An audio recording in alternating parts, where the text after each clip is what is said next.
Vamos lá?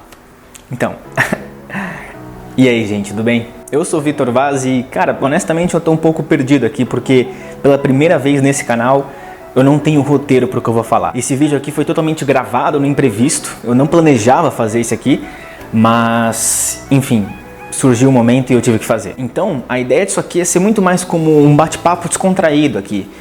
E eu vou tentar mostrar pra vocês aquilo que eu entendi do filme. Se você teve outra percepção, deixa aqui nos comentários que eu também tô muito curioso pra saber. Mas, como eu encontrei muita gente que não estava entendendo o filme, que não entendeu a história, que não entendeu a mensagem que o Tarantino quis passar, se é que ele quis passar alguma coisa, esse vídeo aqui é pra você. Não que eu seja o dono da verdade, nem nada assim, não é isso que eu quis dizer. Eu não tô dizendo que aquilo que eu entendi é a verdade pura e simplesmente, não é isso. Mas eu acho que é uma visão bastante bacana e muito interessante de se você pensar depois. Enfim, sem mais delongas, vamos tentar entender o que se passa nesse filme.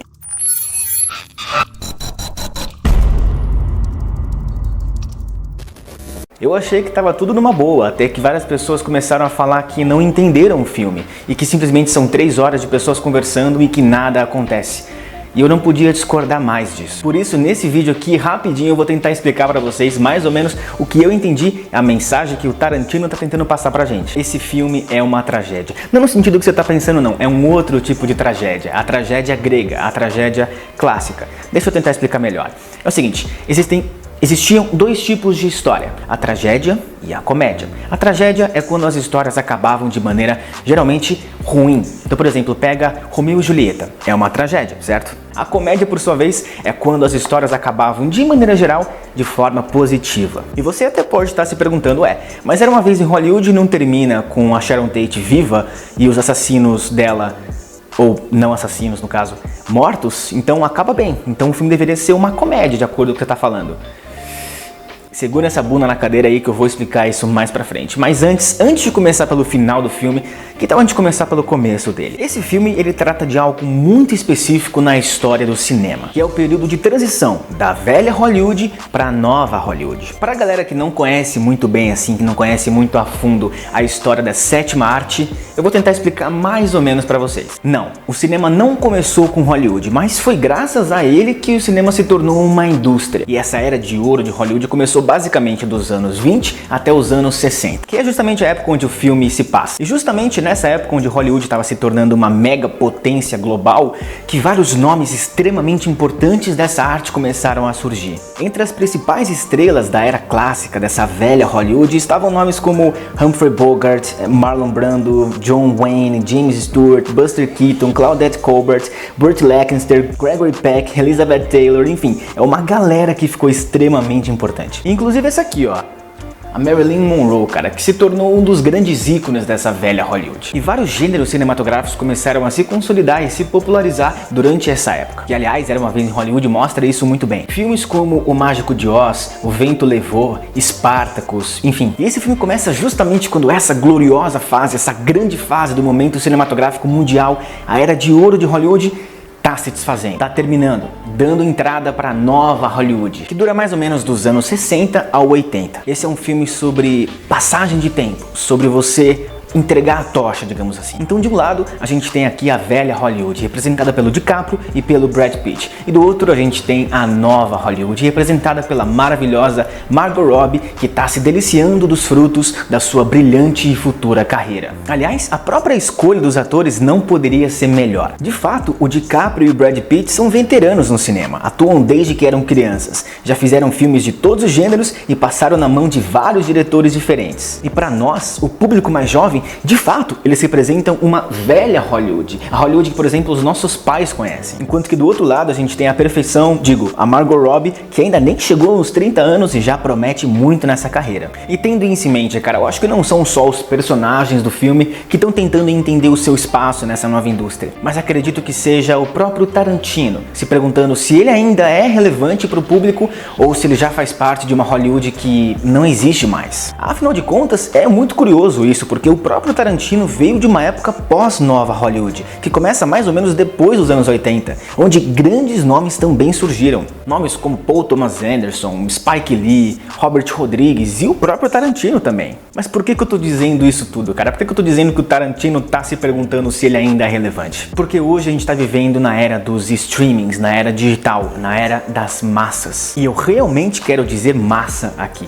Você quer só ver um exemplo, cara? Saiu uma notícia há um tempo atrás dizendo que caso o novo filme do Homem-Aranha, Longe de Casa, não bata 1 bilhão de bilheteria, que a Sony, que é a detentora dos direitos do personagem, iria romper o contrato com a Marvel e, por consequência, esse personagem, o Homem-Aranha, não faria mais parte dos filmes. Ou seja, vivemos numa era de filmes totalmente enlatados para o público. Filmes como, por exemplo, os da Marvel ou de franquias como Velozes e Furiosos. Mas calma aí. Eu não tô dizendo que esses filmes são lixo ou que eles não valem nada, que eles são ruins, nem nada assim. Até porque eu gosto pra cacete dessas coisas também.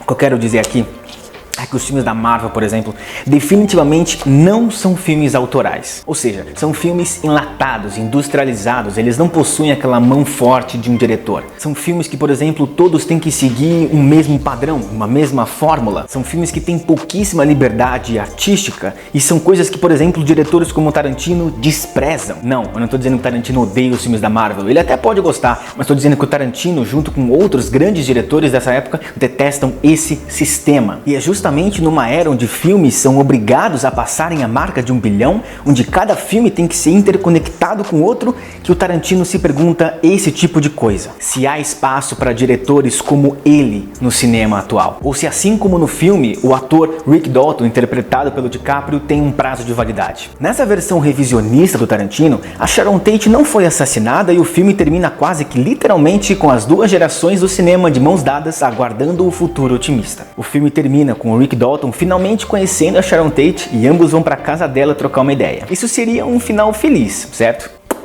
Não, quase. Se não fosse por um shotzinho que aconteceu logo depois dessa cena que eu citei. Quando acaba o filme, o letreiro de Era Uma Vez em Hollywood sobe na tela e a ficha cai pra gente. Isso tudo é um conto de fadas, numa terra conhecida por criar histórias, que é justamente Hollywood.